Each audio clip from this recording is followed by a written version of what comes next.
மல்லை சத்யாவை பற்றி பேசி தங்களை தரம் தாழ்த்திக் கொள்ள விரும்பவில்லை எனவும் அவர் குறித்து பேசுவதே நேரக்கொலை எனவும் இகழ்ந்துரைத்துள்ள துரை வைகோ, இரட்டை இலக்க தொகுதிகள் பெறுவீர்களா எனும் செய்தியாளர்களின் வினாவிற்கு தயவு செய்து மாட்டி விடாதீர்கள், போக வேண்டிய தூரம் மிகுந்துள்ளதாக கூறியுள்ளார்.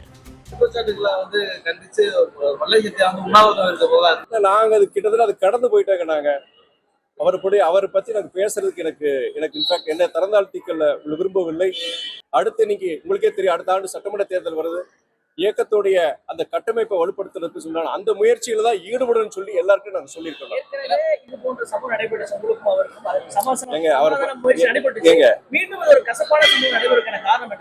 இது அதை பத்தி பேசுறதே நேரக்குலைன்னு சொல்லுவேன். நான் வேற வேலையை பார்ப்பேன். ஜனங்களுக்கு எவ்வளவு செய்ய வேண்டியிருக்கு, பேச வேண்டியிருக்கு, அதை பத்தி பேசுவாங்க. கூட்டணி இருக்கக்கூடிய கட்சிகள் பல கட்சிகளுமே இரட்டை இலக்க தொகுதிகளில் தான் நிற்கணும் அப்படின்ற ஒரு இப்படி கேள்வியை கேட்டு பதில் ஒன்று வாங்கி மம்பளை மாட்டி விடுறதா உங்களுடைய வேலை.